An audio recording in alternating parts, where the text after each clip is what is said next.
जय हिंद प्यारे साथियों, स्वागत है आप सभी का एक बार फिर से खोटा किंग ऑफिशियल पे।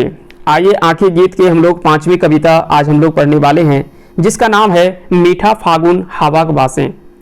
मीठा फागुन हवा के बासें। फागुन तो आपने समझ लिया होगा, है ना। फाल्गुन मास की बात की जा रही है और यहाँ पे उस समय का जो वातावरण होता है, फागुन की जो मिठास है ना, तो वो सभी चीज़ों के बारे में यहाँ पे इस कविता में जो वो चर्चा किया गया है। साथ ही साथ यहाँ पे कुछ गरीबों की मनोदशा के ऊपर में भी यहाँ पे चर्चा जो वो आता है। आइए तो शुरुआत करते हैं इस कविता की और एक एक करके सभी चीजों को हम लोग आगे समझते हुए आगे बढ़ेंगे। बोलते हैं कि मीठा फागुन हवा के बासें ककर देही आग लागल। मीठा फागुन हवा के बासें ककर देही आग लागल, ककर आंखी पानी, ककर घरे चांद हासे, चाल बिना छानी। बोलते हैं मीठा फागुन हवा के बासें, कि मीठा फागुन है ना, मीठा मतलब मधुर, हवा बास कर प्रभाव इस कविता में जो वो दिखाया गया है। एक में कहते हैं, कहा गया है कि हवा किसी को खुशी देता है ना, तो ककरो दुख दे है। किसी को हो सकता है कि मीठा मीठा फागुन हवा के बासें ककर देही आग लगल, ककर आंखें पानी। किसी के यहाँ पे जो वो सुख लेकर के आता है तो किसी के यहाँ पे दुख लेकर के आता है। यही कारण है कि कवि कहते हैं कि ककर देही आग लागल लाग गेल, तो ककरो आंख में पानी आ गेल, तो ककरो घर भीतर बिना छारल छान के ढूक के हासे है। चाल बिना छानी मतलब जिसका कहते हैं कि ककर घर है चांद हासे, चाल बिना छानी, कि किसी के घर में मीठा मधुर कह सकते हैं कि उत्साह लेकर के आता है, तो किसी के यहाँ पे जिसके घर पे बिना छप्पर का बिना चाल का छानी है, यानी बिना छप्पर का कह सकते हैं कि घर है, उसके अंदर से जहां पे देखते होंगे कई घरों में जो गरीबों का घर होता है तो छेद होता है घरों पे ऊपर से, और वहां से जो चांद की रोशनी जो आता है घर के अंदर में घुसता है, वो रोशनी बोल रहा है कि चांद रकम है ना, ककर घर है चांद हासे, चाल बिना छानी, कि वो रोशनी जो आ रहा है वो घर में हंस रहा है एक गरीबों के घर की मनोदशा को देख करके। धानेक बदल मडरा फूटल, कौन चासक चासे, मीठा फागुन हवक बासे, ककर हाथे फूलेक माला, ककर हाथे फूलेक माला, हाथे सुखल भाई।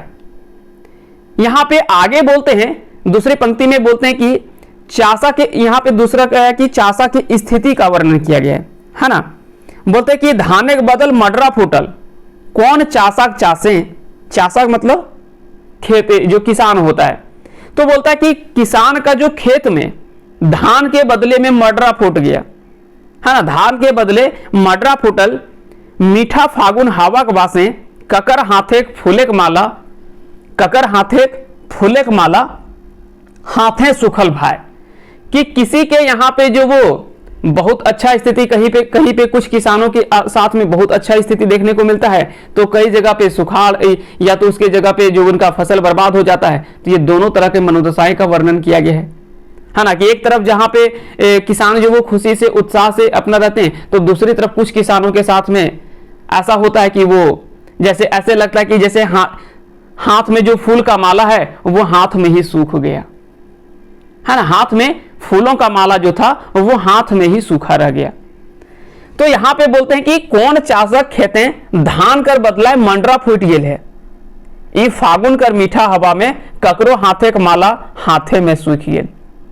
तो कते जतने, यहां पे आगे बोलते हैं है ना, आगे कवि लिखते हैं कि जतने कते जतने सजवल पूजा थारी, देवे छुवल नाय, बनल ककर आंखिक पानी, लोल गोल शिशिर घासें, मीठा फागुन हवा के बासें।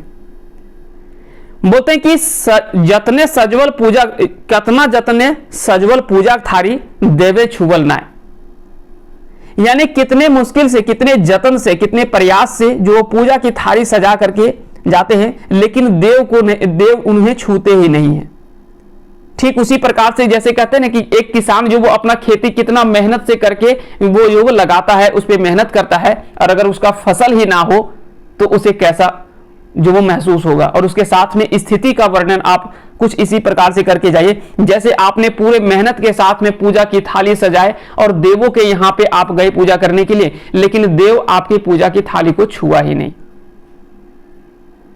ठीक उसी प्रकार, और यहां पे बोलते हैं लोल गोल शिशिर घासें, है ना, बनल ककर आंखिक पानी, लोल गोल शिशिर घासें।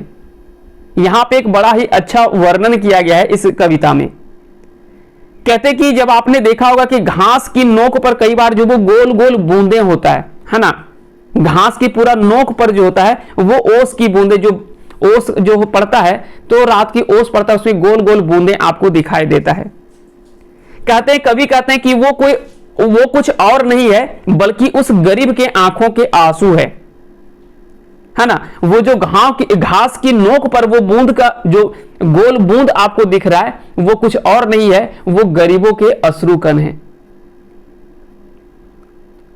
कि बनल ककर आंखिक पानी, लोल गोल शिशिर घासें, मीठा फागुन हावक बासें। यहां पे बोलते हैं कि देवना छुअल और आंख कर पानी बन गेल और मने दुख के कारण बनल। और इस प्रकार से वर्णन जो वो यहाँ पे कवि जो वो इन चीजों का वर्णन करते हैं। इस प्रकार से इस कविता में अमीर और गरीब की स्थिति का वर्णन किया गया है, साथ ही साथ में कुछ आध्यात्मिक भावों का भी इसमें वर्णन किया गया है। गरीब चासा यानी जो गरीब किसान होते हैं उसके खेती में, है ना, चासे के दोष से धान कर बदला मंडरा फूट गए। मंडरा मतलब समझते हैं, जो धान को बर्बाद करने के लिए घास जैसा होता है वो उग जाता है ना, उसी को बोला जाता है मंडरा, घास जो कि घास ही होता है, और वो धान को दबा देता है और वही पूरा जो वो हम लोग देहाती भाषा में उसको मरोड़ कहते हैं, है ना, जो कि धान को पूरा बर्बाद करके रख देता है। तो वही बोलते हैं यहां पे इन चीजों का वर्णन जो वो किया गया है कि गरीब किसान के खेतों में, है ना, धान के जगह पे क्या हुआ है, मंडरा फूट गेल। ठीक उसी प्रकार से जैसे कह सकते हैं कि जब आप काफी मेहनत के साथ में कोई काम करते हैं और वो आपका सफल ना हो, तो उन चीजों का वर्णन यहां पे किया गया है। इसी प्रकार से यह कविता अगर देखा जाए तो यह भी एक छायावादी भाव की कविता यहां पे वर्णन जो वो किया गया है।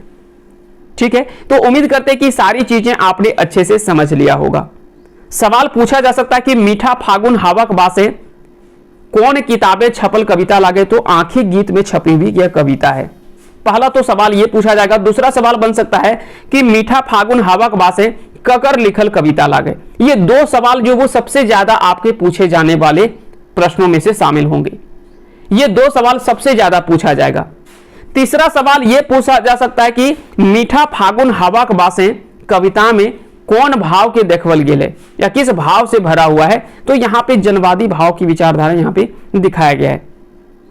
साथ ही साथ में यहां पे छायावादी शैली में यह कविता को जो वो लिखा गया है। बाकी की चीजें आपने अच्छे से समझ ही लिया है। उम्मीद करते हैं कि ये सारी चीजें आपने अच्छे से समझ लिया है। तो चलिए मिलते हैं अगली कविता में। तब तक के लिए आप सभी को हमारे साथ अंत तक जुड़े रहने के लिए बहुत बहुत धन्यवाद। अगर आपने चैनल को सब्सक्राइब नहीं किया तो चैनल को सब्सक्राइब जरूर कर लीजिएगा और बेल आइकन को प्रेस कर दें, ताकि जब भी कोई वीडियो हम अपलोड करें उसका नोटिफिकेशन आपके पास में चला जाए और आप आसानी से उन सारे क्लासेस का बेनिफिट्स उठा पाएं। बहुत बहुत धन्यवाद आप सभी का हमारे साथ एक बार फिर से अंत तक जुड़े रहने के लिए।